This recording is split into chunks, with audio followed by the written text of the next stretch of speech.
Now to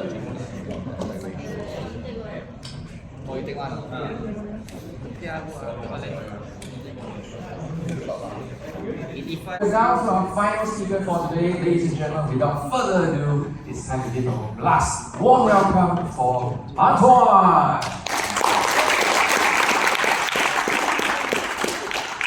Thank you, Robin, and thank you everybody for staying this late for this last presentation. And thank you also to the other creators for sharing those really interesting insights. I got a lot out of it, especially Mark's presentation. We'll be talking about storytelling at some point.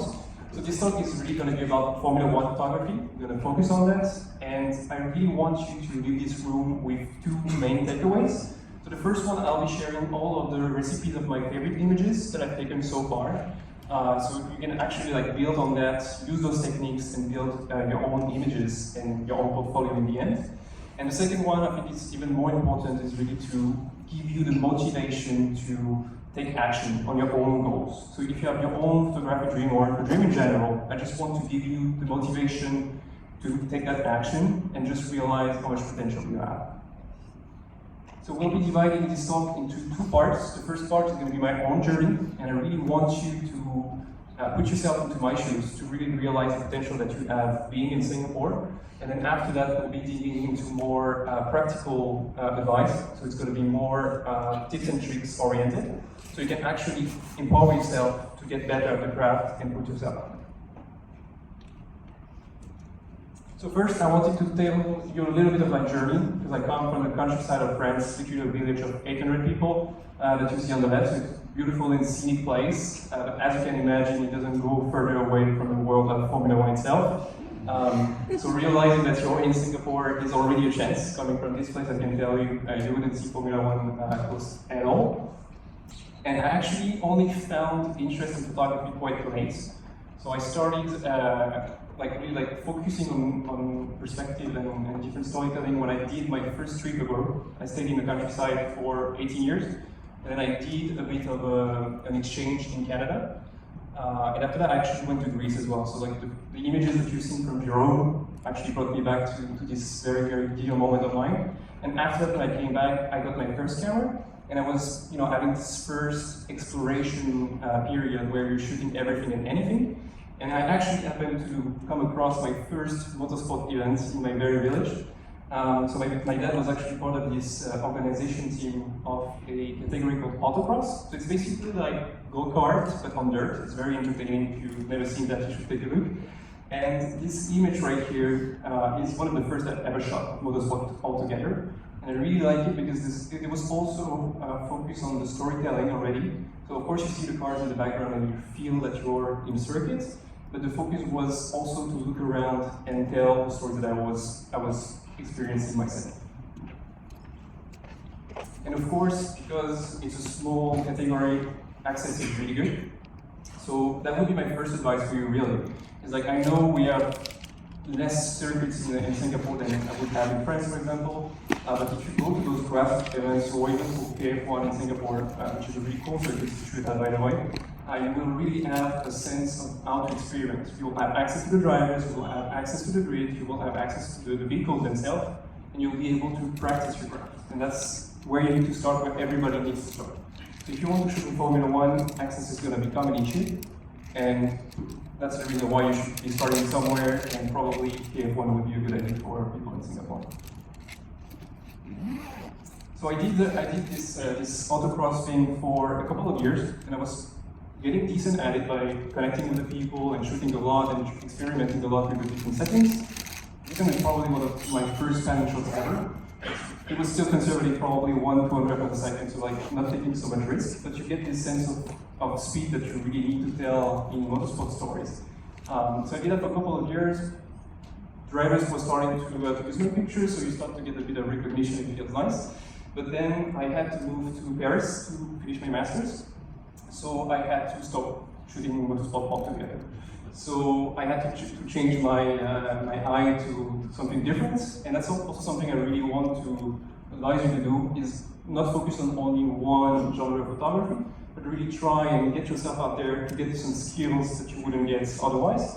And street photography for me has been exactly that.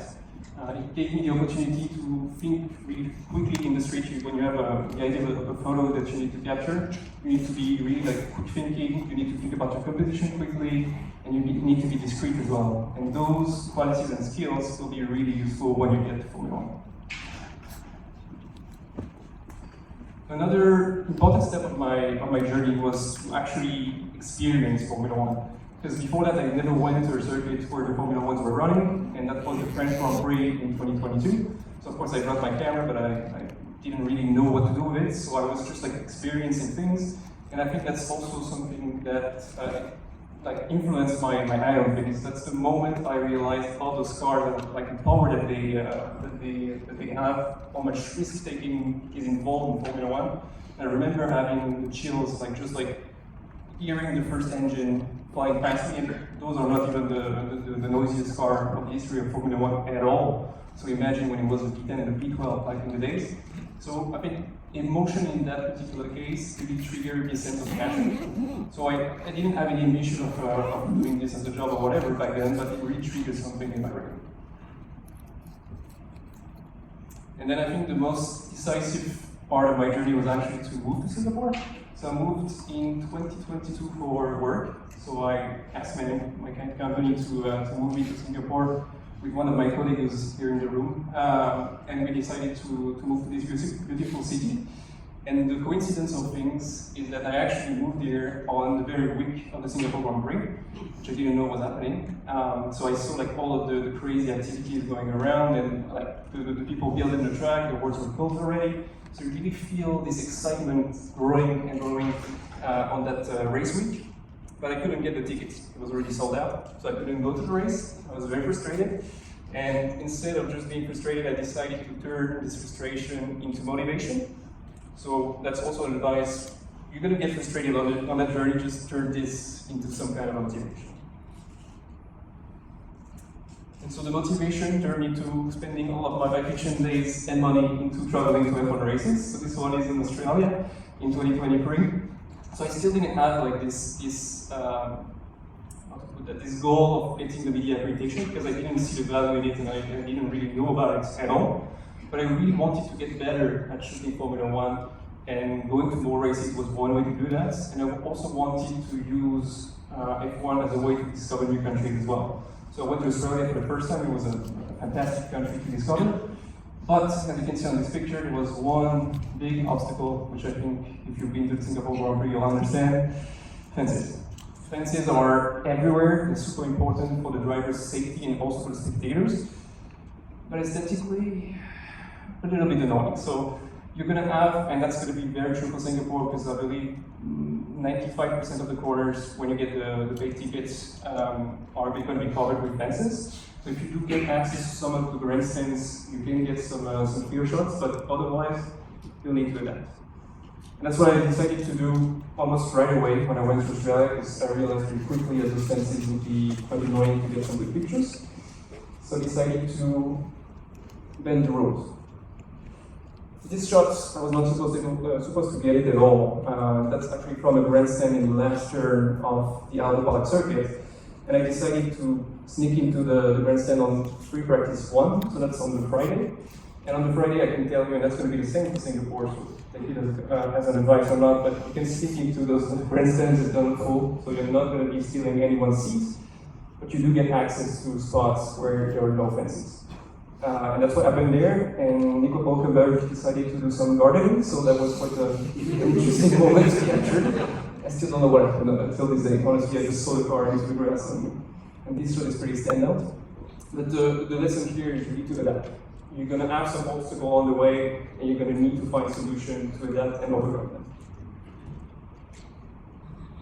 I really like this shot as well. This has been taken from a staircase, so you don't even need the access to the actual grandstand. It's from a staircase that's on the other side, and that's Pierre Gasly running past his grandstand. And the idea behind this shot was to tell the story, of course, of the speed. And shots are made for that, and they were very important to convey this sensation of speed. But I also wanted to put into the pictures the spectators. As you can see, they are colorful ads. They are part of the story. They're very important part of the story. And also to give a bit of context, you can see the lake in the background as well. And if you can include those kind of elements, you're telling a broader story that people can understand.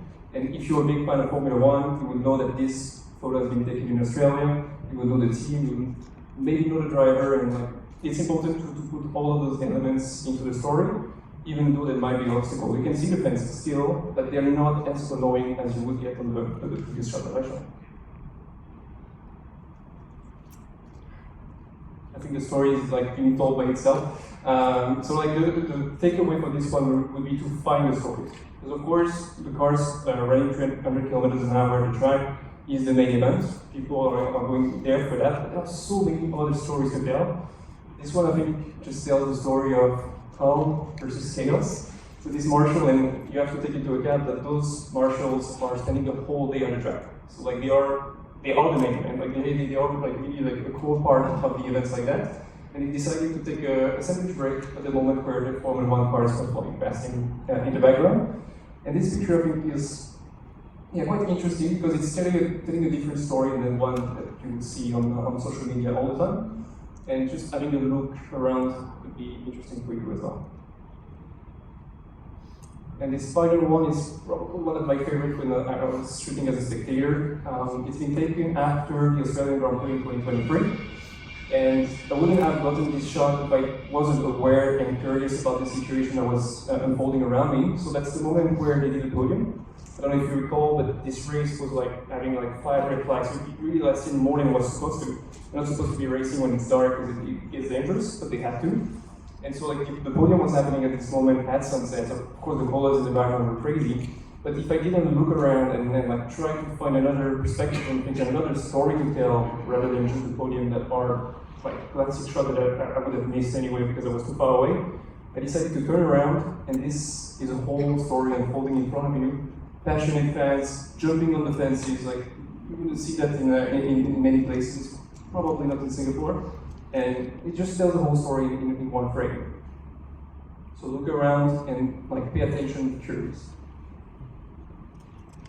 But then with Australia and those fences incidents, I decided that I should unlock a new challenge. And this challenge was to get the actual media accreditation. So I think if you're targeting that as well, this is the part where it's going to get interesting. And my number one advice is going to be for you to have some standout shots. So the people who are going to be looking at your portfolio are going to be looking at those standout shots. And I wanted to take 2 examples in Singapore, for which this one is really about preparation and a bit of luck for me, unfortunately. And the other one is about also taking a bit of risk and being a bit confident, let's put it like that. So the one to the left, if you remember 2023, George crashed in Alaska, but the story that actually brought me there was taken much before. So after Australia, I was like, I really need this accreditation, let's work on this path, and I decided to contact, I think, all of the hotels and restaurants around the Marina Bay area to get an interesting spot around the track. So like not having the tickets, but trying to find a unique angle over the track. That's something you can do as well. And especially if you're doing videography and this kind of content, you have things to bring them and bring to the table that can get you there. So my first advice would be to try and find different angles, unique angles. And I can tell you there are plenty that have never been photographed and published to this day. There's one in a Chinese restaurant on top of the UOB Tower that you can type online. I think UOB Tower is quite interesting. And the F1 photographers will not take the time to do those kind of homework, so you can really differentiate yourself by doing that. So I ended up getting a contact at the Swiss Hotel. So everybody knows the Swiss Hotel.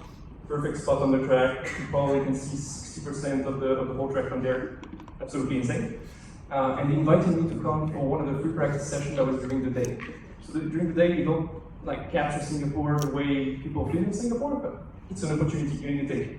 If somebody says yes, and I can tell you not so many people did say yes in 2023, you need to take those opportunities, and that's what I did. So I went there for the day session, everybody went super smooth, I connected with the marketing team, everything was super nice. And so at the end of it, they asked me like, oh, do you want to come back for the race? I was supposed to have a premier walkabout ticket. I said yes pretty quickly. So I went back there on the actual race day, and then things unfolded, and I was at the right place at the right time. So that's why I think preparation and all of the efforts I put into like reaching out to all of those people, all of those hotels and companies, etc., ended up being part of the bike at the end of the day. And this shot, I can tell you, was one of the most standout. I almost sold this picture to Getty Images at some point, but I didn't really care about making some quick money, so I tried to negotiate to get my accreditation like that. Didn't work out, but I'll let you know how it actually turned out after. And this other picture to the right, it's basically the Nico Hulkenberg gardening shot again, that's in Singapore. So this is turn one. It's one of the most expensive grandstands on the Sunday, but on the Friday, as you can see in the background, not so many people. So that's your opportunity right there. If you try and go to those places a little bit before the session, I don't think that the security is going to stop you if you act politely, if you put good energy out there. So have in mind that sometimes thinking and bending the rules can be a solution as well. Because without that, I wouldn't have gotten this shot and many others that I really, really like. My favorite shots were actually taken from this spot in turn one. And then when I did get the accreditation after, I came back there and got some quite similar shots at the end of the day. So really have this in mind that sometimes the rules are fine, and I know in Singapore we follow the rules, but in some cases it's also good to be confident. When we walked in, we didn't have any tabard, which are the differentiator of the professional photographer. The security didn't feel that. We were acting so confident that they were like, oh, maybe not. So they let us in and we managed to get some of those shots. And then when you manage to get your portfolio and your standout shots by doing all of that, it's the moment to put it out there. And I know for a lot of you, because I know a lot of talented photographers in Singapore already have those kind of portfolios, you really need to ask yourself, to whom am I going to bring value? Because it's all about that. I try to reach out to all of the big agencies in the world, the Getty Images, the Reuters, and all of the big names. And the thing is, I have no value to bring to them. They already have people working super well at the track, and they only get a certain amount of allocation for the accreditation. So you need to reach out to a person that's going to meet your craft. So either you're going to be more creative than the others, or you're going to bring something to the table that's going to be different.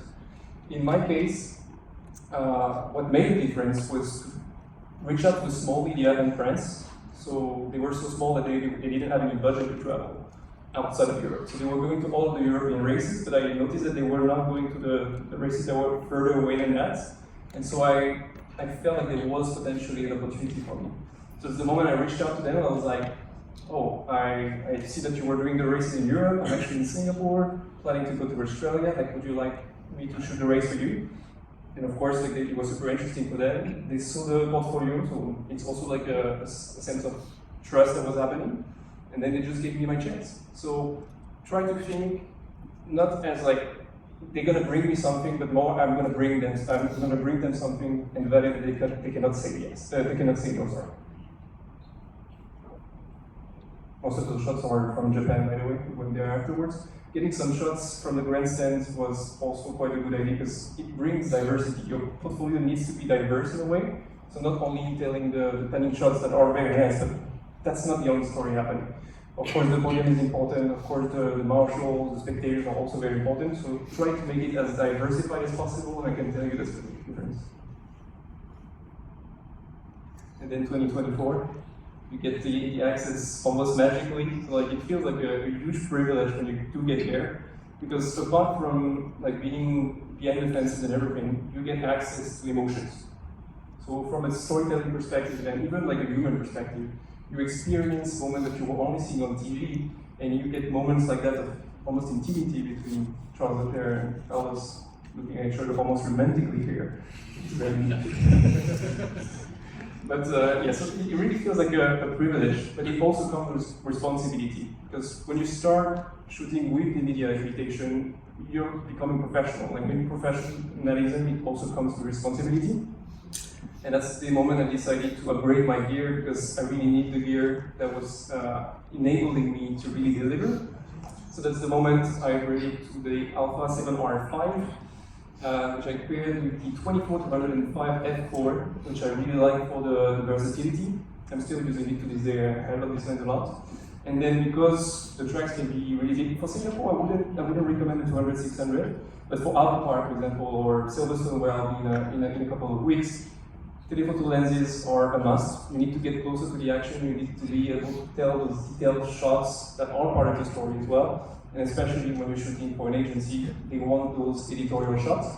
So I think this setup was perfect. Of course, I upgraded it slowly and slowly because that's what we all do. And I have a new addition to the setup, the 50-150 that Lauren was talking about a bit earlier. And I'm really looking forward to use it in Silverstone in a couple of weeks. And so those are like some of the first shots I got from trackside. So not gonna lie, it's a bit overwhelming at the beginning. At this point of the track in Australia, the car is probably going at 250 kilometers an hour, and it's flying past you at probably 70 centimeters. So it gets a little bit intimidating. But like the thing I remember from these first couple of days in Australia is that you're really overwhelmed and you really want to deliver. So like the camera for that was perfect. I shot this photo at 1/8,000 of a second, perfectly sharp, and it was really like reassuring to have this kind of gear to really being able to deliver. And then after Australia, I ended up shooting in China, Japan, Singapore, and Abu Dhabi. So like with this also comes experience. Your skills get better, you get more confident, you get more creative because you put in the practice at the time. And I wanted to show you like what difference 1 year can make at the exact same spot with the exact same gear. You get from this to that. So I'm really happy with the result of this one because it really shows that when you put in the effort and the time, you really can get to another level of creativity and skill really that I'm really grateful for and pretty proud of. I also, I don't know if you see the tire on the right is beyond the line because it lost the rear of the car. If you crash, I wouldn't have my left hand. So thank you, Alex, for that question. So that's it about my journey. That's where I am right now. So of course, it's only started some years ago, and there's plenty of things happening in the future, hopefully. But the real takeaway I want you to have here is like, if a guy like me who comes from the countryside of France, didn't speak English until he was 20 years old, didn't have any connections whatsoever in this world, didn't even have an identified passion for Formula 1 photography, and didn't have any information at all to get in, you, by being in Singapore, having an identified passion for photography and probably Formula 1, and having this information I'm giving you, you're on the right path. You have all the potential in the world to make it there as well. So if I could do it, so can you. Who wants to shoot Formula 1? Oh, interesting. I was actually expecting more people to raise their hand. Well, for the ones of you, I think honestly, like the tips and tricks I'm about to give you, it's also applicable to any sports really, and even beyond that. Just like having those ideas in mind are just going to make you more aware of what you can do at a shoot in general. And the first one is going to be to experiment with shutter speed. So that sounds very basic, but this particular shot, I came into this spot which is against the fence. So that's in Abu Dhabi in 2024, and we knew that it was the last moment of Lewis with Mercedes. And usually, when a big name like this ends his career in one team, they usually allow them to do some donuts. So we kind of anticipated that this would happen, and so I prepared my settings intentionally before, because you want to freeze the action, you want to freeze the helmet in the car, you want it to be sharp, but you also want to give this sense of motion. And as you can see on the tire, because it's 1/400.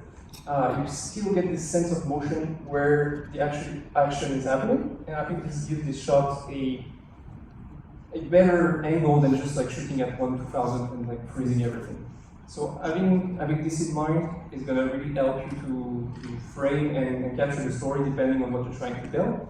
And on the other side of the spectrum, we have the panning technique. So of course, the first emotion you think about when you think about Formula 1 is going to be speed, right? And the panning technique is the perfect tool to really convey this sense of this emotion of speed and power and aerodynamism in that case. So I used the 1/5 of a second shutter speed on this one, and on my Sony camera I'm using basically the grid. The idea for the panning technique is pretty simple. You need to mimic the motion of the subject that you're going to be following. So in that case I was following the helmets. In some other cases, some people would like to focus on the tire. It can be like many different subjects. In that case, it was the helmet, and I was centering it. It's probably the simplest way of getting those really slow shutter speed sharp, but you can also use your grid with other points on the grid to create different compositions. We'll see another one right after. But this one, I think, really conveys the sense of speed. And as you can see, the little trace of lights, this is also intentional. It's because of the lighting of the Singapore Grand Prix Marina District circuit. You get the light above, so if you use the reflection on the brightest part of the car, and you tweak a little bit your camera at the right at the end, you can almost do some kind of light painting.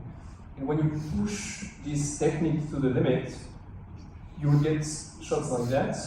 This one is one of my favorites from the Singapore Grand Prix last year. And this is half of a second exposure. So like this is extremely slow. For some of you trying to probably remember having a couple of blurry shots.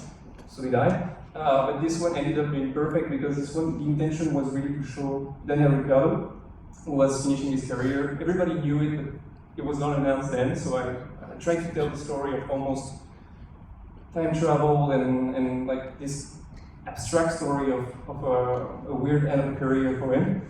And so half a second, the idea here is going to do a panning session, a panning movement at the beginning. So one half of the exposure, which in that case would be 1/4 of a second, would be following the car, and then tweak and switch the direction of the lens to go on the other side perfectly horizontally to get those light rays in the background that gives this sense of time travel. So if you do go to the Singapore Grand Prix this year, please try this technique. I think like even with the fences, honestly, at half of a second you wouldn't see any fence anymore. If you manage to do this tracking and then trick it at the beginning, you would get something kind of similar, even though there might be fences. Then playing with focal length. Again, it sounds a bit obvious, but it's very important to, when you're at one spot, try and change the focal length you're going to be using. So that particular shot, it's almost like an establishing shot in videography, as we talked about. It gives context. So you can give the sense of scale, of the action happening. So you see it's Suzuka because of the wheel. You see it's Lewis Hamilton in the Ferrari. So like almost all of the story is being told by using a relatively wide angle. I think this one was 70mm because I was really far away. But you're going to see the next shot is exactly the same spot. I just changed the lens. And because it's 600mm, you're not telling the same story at all. This one is almost, I would say, sensorial. You see the texture of the tires, you see the texture of the tarmac, you can almost feel the grip, which is incredible, and you also see the heat coming out of the engine. So this one is a lot more about details, and getting those 600mm shots really give you a different eye on the same exact spot. Then using the environment, this one almost cost my life, which was in Abu Dhabi in 2024. And we have access as creative photographers to the top of the hotel. And if you go beyond where the public is normally, like even like the guys of the hotel are supposed to go, there's a fence that probably goes like around like this height. Hold on to your left.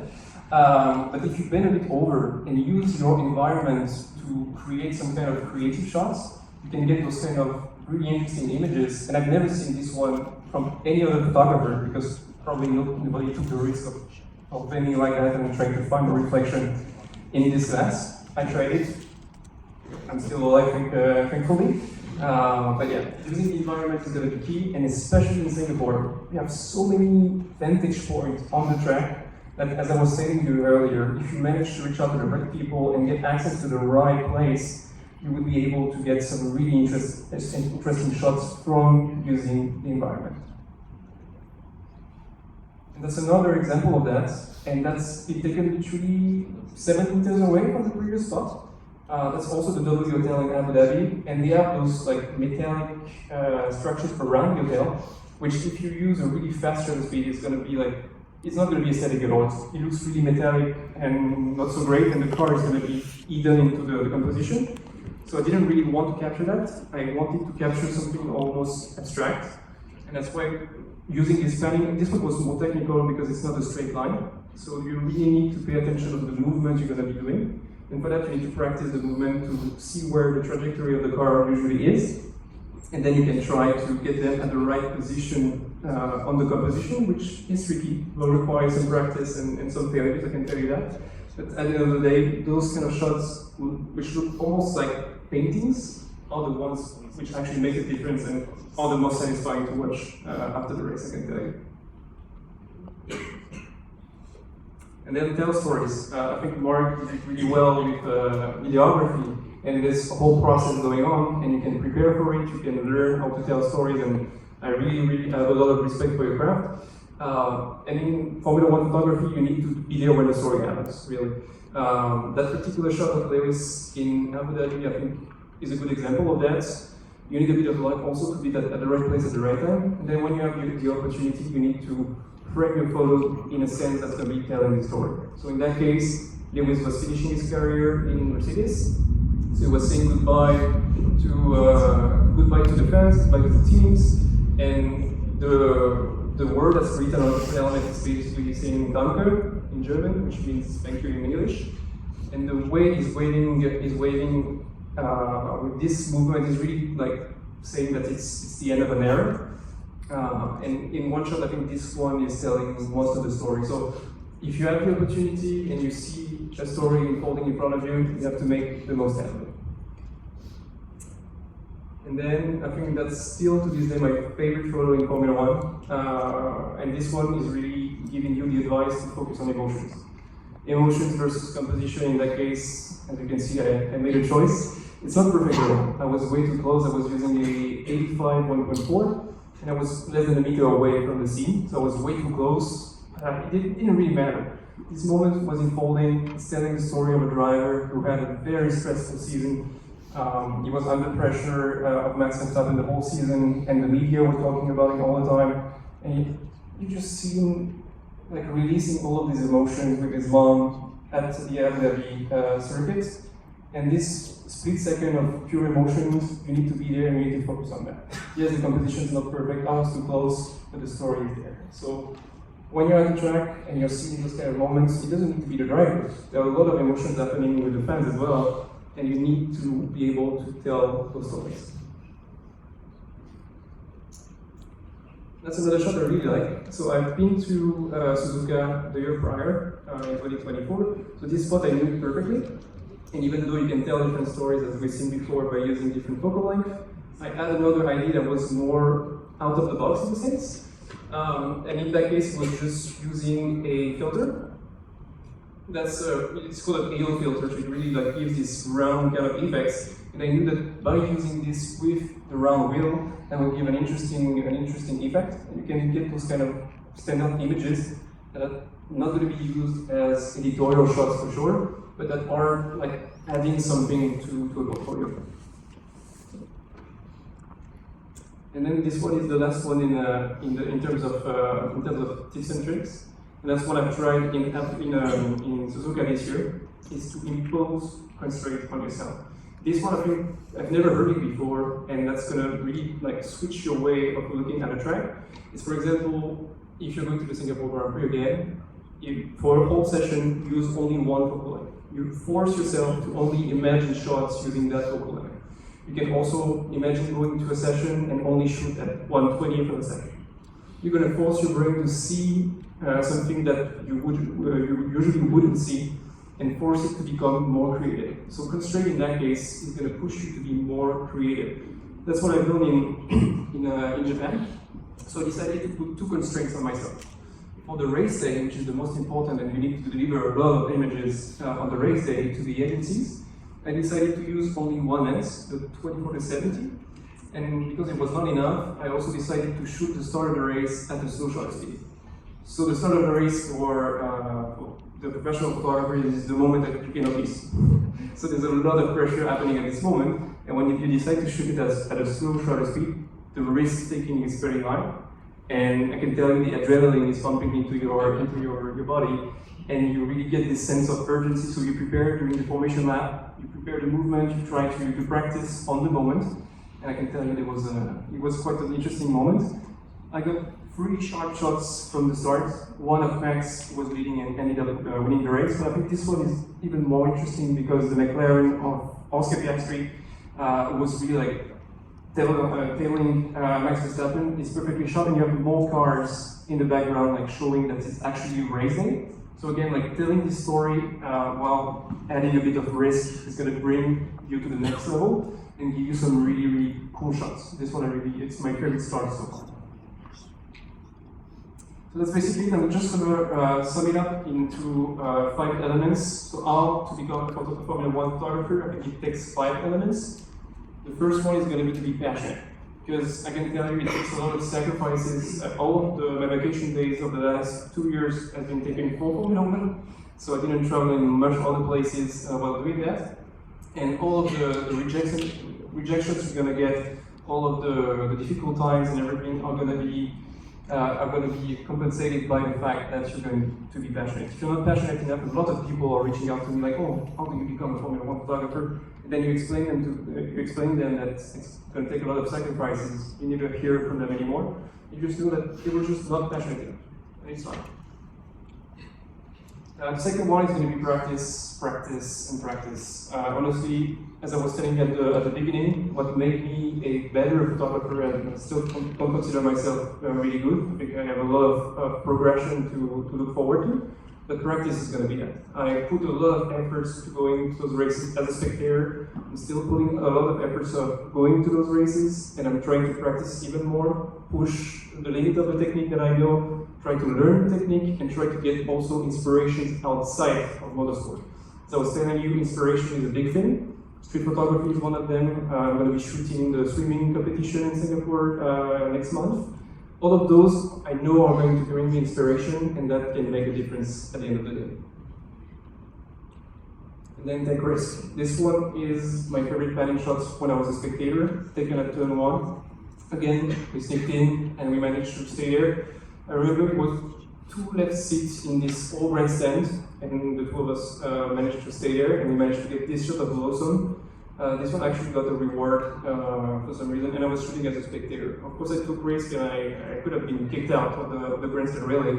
But if you want those standout shots, you're going to need to put in the preparation and a bit of confidence and boldness as well. And you're going to need to be patient. I'm sorry about the quality of this photo, but I really like it. I managed to be lucky, honestly. I got the first accreditation last year, and this is my friend JD. We started this journey together in 2023, and last year he didn't manage to get the accreditation, but he kept on showing up. He kept on putting all the efforts needed to go to all of those races, and his portfolio became better and better and better. And at the end of the day, in 2025, he managed to get his first 3 accreditations. So by being patient and consistent and showing up, he went from not getting it to getting it. So also like have this in mind, it might happen like very quickly, but it also might take time, and you need to be patient to let things happen. And then last but not least, I think that's probably the key part, is be kind. You're going to meet a lot of people along the way. You're going to be connecting with a lot of people along the way. You don't know where the opportunities are going to be coming from. So try to be nice to people, try to make connections.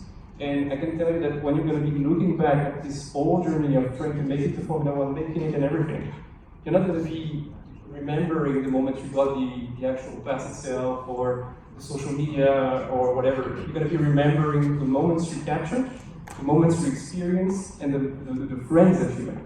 So be kind and enjoy the process. Thank you.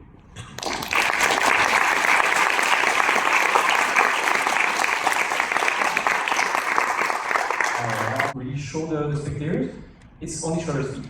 Because like the slower you're gonna get, the more abstract the background is gonna get. So if you use, for example, from 1/50th to 1/25th, around that, you can still see the ads and understand that those are actually ads.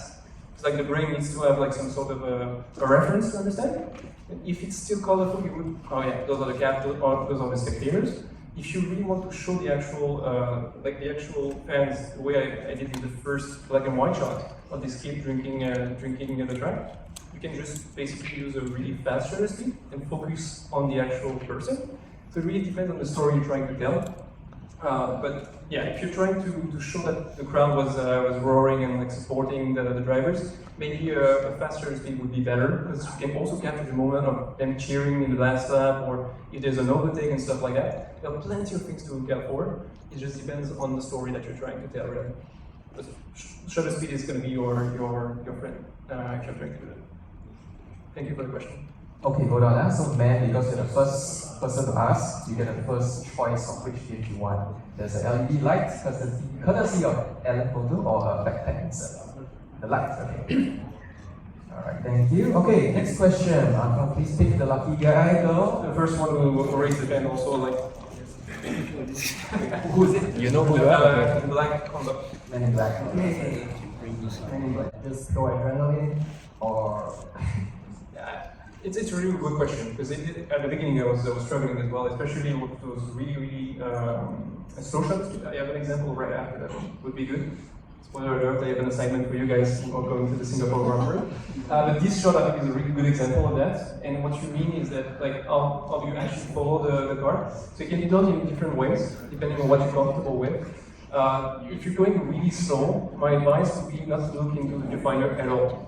The idea is, like, if you want to have those kind of shots, really slow shutter speed, the way I took it was actually like holding the camera with the strap against my neck, holding it like that, and follow the movement. So I was trying to center of course I was using the subject recognition of the Sony camera, and it was very efficient. But also, like, you don't need to focus on the actual composition for those ones, because you imagine that at this one, I think it was 1/4 of a second, everything's going to be abstract in the background. So you're really focusing on creating this effect, and by just doing this movement of holding it with your neck, it creates a pressure point, and you can follow the movement, and you can take several shots, and I can tell you if you manage to follow it smoothly, and also you need to not shake at all. It's tricky, it's technical, but when you do manage this movement, it's going to give you a success rate that's way higher also. Thank you. Okay, let's do one more question, then we go into your assignment in detail. Okay. Okay, so one last question, and everything else you can take it offline. You can stay back for a little bit. No, it's okay. Yeah, no worries. Maybe we give it to the Ferrari guy. He's a Ferrari fan, so Yeah. Sorry for that. Thanks for joining me. Yeah, I got a media course for Formula One for the last 3 years, so I take some photos, but I kind of struggling. Like when I stand in the door of the pit, then trying to shoot when it's coming out. So this question is actually regarding how to choose a lens. Like, we recommend me to buy a 14G master or 16G to take that photo. I mean the ultra angle lens. ultra angle. I mean, like, again, you can experiment that. better. Yeah, I won't tell you like which lens is better. It depends on what you're trying to say. For Singapore, it's a really good point. Having a really wide angle lens, especially with a really wide aperture, could be really interesting, because you can, like, therefore, like, tell a story of a street circuit, put some buildings in the background. Like, there's a lot to tell in Singapore, and wide angle shots can be really interesting. So depending on the exact shots, and you have to show me like the exact spot, I could give you some specific advice.